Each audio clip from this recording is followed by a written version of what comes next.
Welcome back to my channel. For years, the real story inside the Brown family hasn't been about Cody's temper or Robyn's tears. It's been about the son who vanished from the spotlight without a trace. Dayton Brown, the silent son. The ghost of the sister wives world.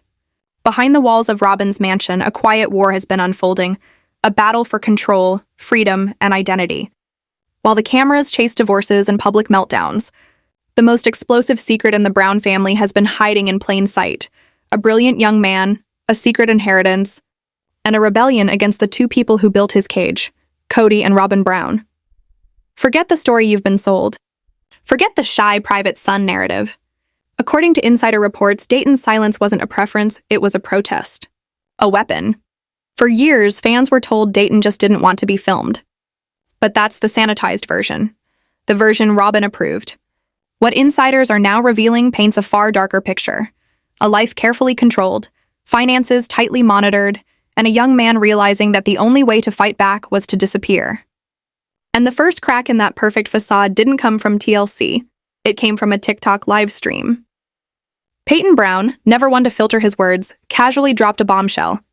Dayton was kicked off the show for doing something bad. It sounded like gossip until you realize what that something bad really was.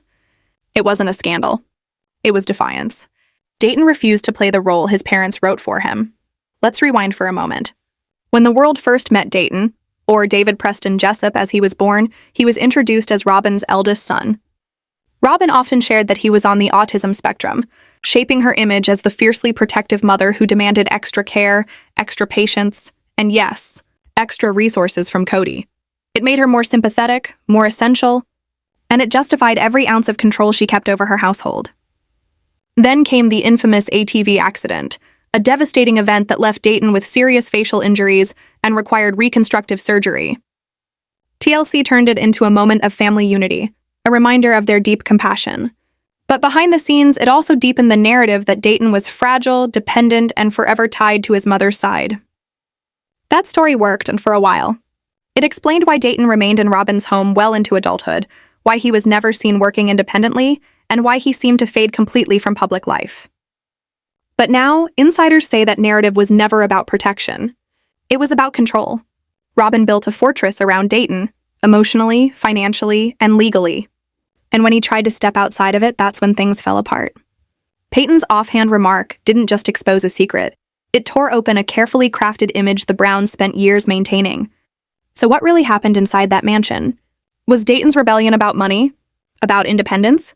Or about finally realizing he didn't want to live under the shadow of Cody and Robyn's control anymore? This is the side of sister wives that TLC will never air. A story about silence, resistance, and a son who refused to be owned. Stay tuned, because what comes next will shatter everything you thought you knew about the Brown family. What happened next would silence an entire branch of the Brown family, and it all began with a single sentence Paedon Brown never should have said out loud. When Paedon casually mentioned that Dayton was kicked off the show for doing something bad, the reaction behind the scenes was immediate and volcanic. Within hours, that truth was clawed back. Paedon scrambled to retract his statement, insisting it was a lie, claiming he'd been misheard, misquoted, misunderstood. But by then, the damage was done. The genie was out of the bottle, and no amount of denial could force it back in. The retraction didn't calm anyone down.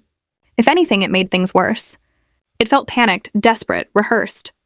Those close to the family told us that the backlash inside the Brown circle was ferocious.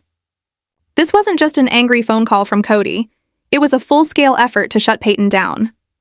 Pressure came from every direction. Producers, siblings, even his own mother, Christine. Our sources confirm that Christine, desperate to preserve what was left of the family's public image and their lucrative TLC contracts, urged Paedon to retract the statement immediately. "Keep it quiet," she allegedly said. "Don't feed the fire." But by trying to extinguish the flames, they accidentally revealed just how big the fire really was. Because the real question wasn't why Paedon retracted his statement. It was what he was retracting. What exactly was the something bad Dayton had done? Fans speculated wildly. Rumors of a violent outburst, a legal issue, some hidden scandal. But our investigation suggests the truth is something far more subtle, and far more threatening to Cody and Robyn's carefully maintained control. The something bad wasn't a singular event. It was a rebellion. A quiet, sustained act of resistance from a son who had finally decided to live on his own terms. Dayton's crime wasn't doing something wrong. It was refusing to keep doing what was right for them. He stopped being the dependent, camera-friendly son who fit neatly into the show's emotional script. He stopped being Robyn's symbol of maternal sacrifice, or Cody's proof of fatherly redemption. He simply withdrew, mentally, emotionally, and finally physically from their world. And in the Brown family's tightly controlled ecosystem, independence isn't celebrated. It's punished. Dayton's silent rebellion began long before the public ever noticed his absence. But insiders say it reached a breaking point during the COVID-19 pandemic, when Cody's notorious rules turned their home into a dictatorship. We all remember that era. The endless lists, the obsessive sanitation routines, the paranoia that tore the family apart. Janelle's sons, Garrison and Gabriel, became the public faces of that resistance. But Dayton? He fought a quieter battle. He was attending Northern Arizona University at the time, trying to carve out a normal college life. He met friends. He attended study groups. He lived for once as his own person. To Cody, this was treason. The punishment was swift and cruel. Dayton was banished from the main house and forced to live in an RV parked outside the family's rental property. Not for weeks. Not for months. For years. Imagine that. Living just yards away from your family, yet treated as a contamination. Cut off, isolated, invisible. While the cameras fixated on Janelle's sons clashing with their father, Dayton's quiet exile went completely unseen. There were no cameras rolling when he packed his things, no sympathy montage, no confessionals. Just silence and distance. And what about Robyn, the self-proclaimed mother bear who would do anything for her children? Where was her outrage?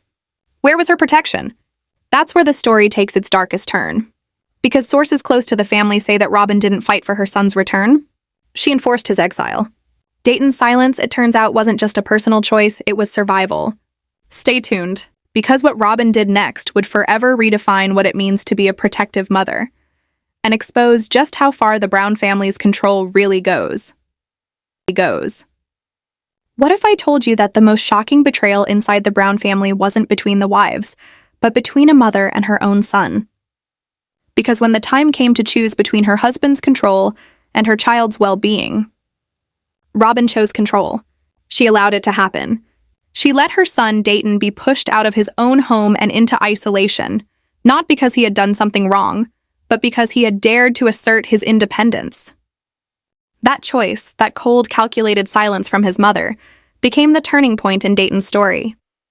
It was in that moment that Dayton finally understood the unspoken law of the Brown family. Cody's authority came before everything. Before comfort. Before dignity. Even before maternal love. The RV wasn't just a punishment. It was a lesson. It told him exactly where he stood. Not as a son, not as a man, but as a subordinate in a hierarchy built to serve one man's ego. And in that tiny, freezing RV parked yards away from the house he once called home, something began to change. The silence became his teacher. The loneliness became his forge. And the isolation, that suffocating exile, became the soil where rebellion took root. But this rebellion wouldn't be loud. Dayton wasn't going to fight like Garrison or Gabriel, screaming, arguing, standing on principle. He learned that open defiance only feeds Cody's need for domination. So instead, he chose strategy. He began to play the long game. While the world assumed he was quietly studying, Dayton was building his escape plan, 1 degree at a time. Now here's where the story takes a fascinating turn. Most people don't know that Dayton didn't just graduate from college.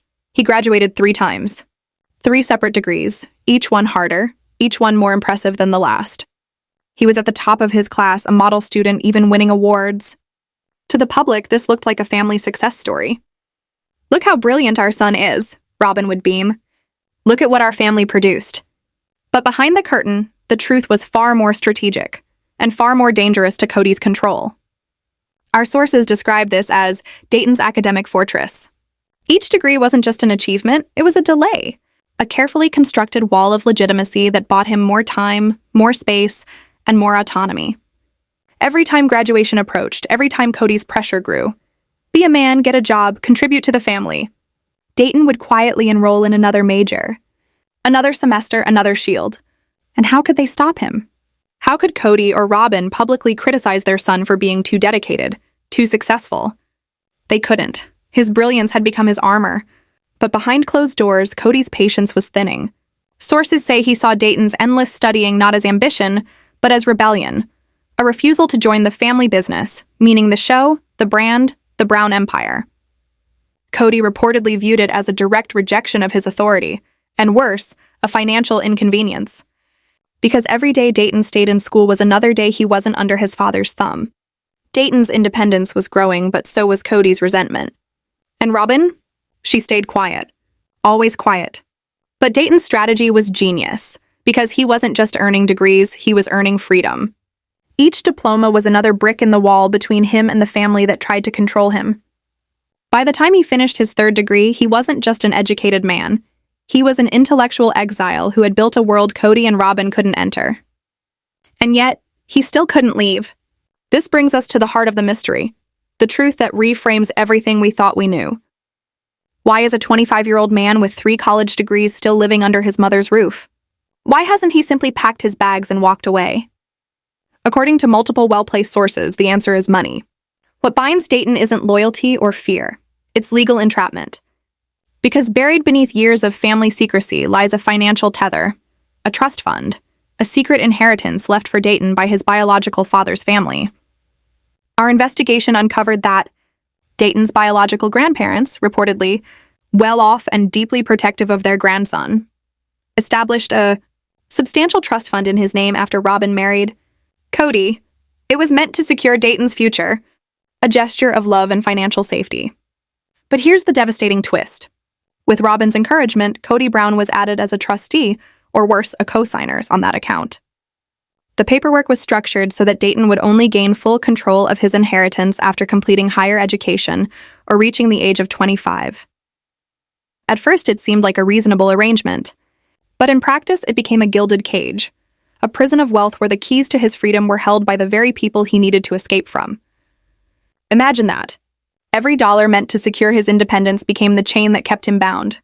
Every degree he earned brought him closer to freedom, but never quite close enough to break away. And that's the tragedy of Dayton Brown. A son who learned to fight not with rage, but with silence. A young man who built his rebellion out of intelligence, patience, and time. And a family that turned his trust into his trap. Stay tuned. Because what happens when that trust fund finally unlocks may just expose the final crack in Robyn and Cody's entire empire. If you've been following the saga of the Brown family, then you already know. Silence in that house is never peace. It's control. And in Dayton Brown's case, that silence has become a weapon, one that's exposing everything Cody and Robyn have worked so hard to hide. Because here's the truth. Dayton Brown isn't trapped by love. He's trapped by money. Our investigation reveals that Dayton has access to significant financial resources, enough to buy his own home, build a career, and live a fully independent life. But there's a catch so insidious it borders on criminal. He can't access a single dollar of it without Cody Brown's signature. That signature, the one thing standing between Dayton and freedom, has become the most powerful weapon Cody and Robyn possess. It's the leash that keeps him tethered to their control, no matter how educated, capable, or grown he becomes. This is the financial leash that explains everything. Why Dayton still lives on the property. Why Cody and Robyn panic whenever his biological father's name is mentioned. And why Dayton's every attempt at independence mysteriously collapses into silence. Sources close to the Browns describe a pattern of manipulation that's both chilling and predictable. Anytime Dayton tries to assert himself, or even reach out to his biological relatives, Cody and Robyn allegedly swoop in, citing legal concerns, financial protection, or emotional readiness. But make no mistake, this isn't about protection. It's about power. Because here's what the insiders are telling us. Cody's control over Dayton's trust fund is the last piece of leverage he has left, not just over his son, but over Robyn and by extension the entire family image. That trust has become both a vault and a weapon. And behind closed doors, that control has sparked multiple explosive off-camera arguments between Dayton and his parents. Dayton, now a grown man with 3 degrees and a mind sharper than Cody ever anticipated, has reportedly made repeated attempts to claim his money. Each time, he's met with new excuses, more paperwork, more delays. They tell him he's not ready. that he's too vulnerable, that they're only protecting him for his own good. But our sources say otherwise. The reality, according to one insider, is that Cody and Robyn have become dependent on that control, and possibly even on the money itself. There are whispers, dark and persistent, that the Browns view Dayton's trust as a potential safety net for their own spiraling finances, a cushion they could someday justify tapping into for the family. And so Dayton remains trapped, in a gilded cage built from his own inheritance. To claim his freedom, he'd have to take the people who raised him, the man who adopted him, the mother who claims to adore him, to court. He'd have to drag their secrets into the open, on record, in public. It would be devastating. It would be humiliating. It would destroy the illusion of unity they've spent a decade performing for cameras. So instead, Dayton made a quieter, smarter choice. He went on strike. Dayton's so-called disappearance from Sister Wives isn't about camera shyness or social anxiety. It's a strategic act of defiance. He's not running from the spotlight. He's withholding it. Production insiders confirm what TLC can't publicly admit. Dayton refuses to sign the release forms that would allow his image to appear on the show. Every season, every special, every staged family moment, he simply says no, and that single refusal creates chaos. If he walks through a scene, they can't use the footage. If he's in the background, the editors have to crop, cut, or reshoot. They can't mention him, can't show him, can't profit from him. In a world where being filmed is the Brown family's lifeline, Dayton has turned absence into rebellion. He has made himself a ghost, a living, breathing reminder of everything Cody can't control. Every unsigned waiver is a bullet fired in this silent war. Every ruined take, every awkward camera angle, is a small but powerful act of resistance. And that, sources say, is the something bad Paedon Brown accidentally revealed. Not a crime, not violence, but a rebellion. Dayton went on strike against his own family. He refused to be their storyline. He refused to let them profit from his pain. And in a family where loyalty means performance and silence means compliance, that is the ultimate sin. But here's the deeper layer, the psychological one. Why would Cody and Robyn go to such lengths to control their adult son? The answer lies in their own insecurities. For Cody, control equals validation. Every time someone submits, a wife, a child, a follower, it reaffirms his crumbling sense of authority. And Dayton's quiet rebellion undermines that. It exposes how fragile Cody's power truly is. For Robyn, the reason cuts even deeper. From the day she joined the Brown family, her entire identity has been wrapped around one narrative: the devoted mother of vulnerable children. Dayton's autism, Aurora's anxiety, Brianna's shyness, these weren't just details. They became her character arc, her justification, her emotional currency within the family and the show. She wasn't just another wife, she was the savior, the mother bear, the one who needed more compassion, more attention, more resources. So imagine what happens when that identity starts to crumble. If Dayton becomes independent, if he can manage his life, his money, his emotions, then Robyn's defining role evaporates. Who is the protector when there's no one left to protect? What happens to the devoted mother when her son no longer needs saving? That fear, that quiet, desperate fear, is what drives her need to keep him close, to keep him dependent, to keep him bound to her home and her narrative. And it's this same psychology that explains everything about the family's infamous move to Flagstaff. It wasn't just a fresh start. It wasn't just about land or lifestyle. It happened precisely when Dayton was accepted to college. And according to insiders, Robyn refused to let him go live on campus. She couldn't handle the idea of her eldest son having a life that didn't orbit around her. So she moved the entire family instead, to keep him close, to keep control, and to keep the illusion alive. And that, more than anything, reveals the tragic truth of Dayton Brown's story. He's not missing. He's not lost. He's fighting, silently, intelligently, and alone, for the one thing his parents will never willingly give him: his freedom. Stay tuned, because the next chapter of this investigation might just uncover how far Cody and Robyn are willing to go to keep their empire, their image, and their son under lock and key. For years, viewers wondered why Dayton Brown, brilliant, soft-spoken, and full of promise, never truly broke free from his parents' shadow. But behind the quiet exterior lies a web of control so intricate, it's almost invisible to the public eye. You see, Dayton's life is tethered to a financial chain, a trust fund large enough to grant him independence, freedom, and the ability to carve out his own future. But that trust, his supposed inheritance, is locked behind one signature, Cody Brown's, and that signature has become the weapon that keeps him bound. This is not just money. This is power. And for Cody and Robyn, control has always been the currency that mattered most. According to insiders close to the Brown family, Dayton's financial independence has always been dangled just out of reach. He's old enough, educated enough, and capable enough to live on his own. Yet without his adoptive father's approval, his own money might as well not exist. This financial leash explains everything. It explains why Dayton still lives close to home. It explains Cody and Robyn's sudden panic every time Dayton mentions reconnecting with his biological father. Because if that side of the family ever got involved, if they ever challenged the trust, Cody's control could crumble overnight. Even Dayton's endless academic pursuits, his degrees, his studies, his delayed graduation, all start to make sense through this lens. The longer he remained a student, the longer Cody could argue that he wasn't ready for the responsibility of wealth. The longer Robyn could claim she was just protecting her vulnerable son. But sources suggest that this was never about protection. It was about dependency, emotional and financial.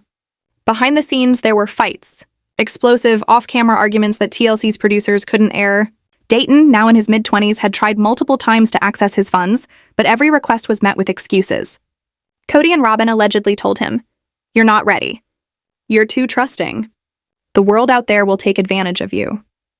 But what they never admitted was that they needed that money, or at least the control it gave them, to maintain the illusion of stability.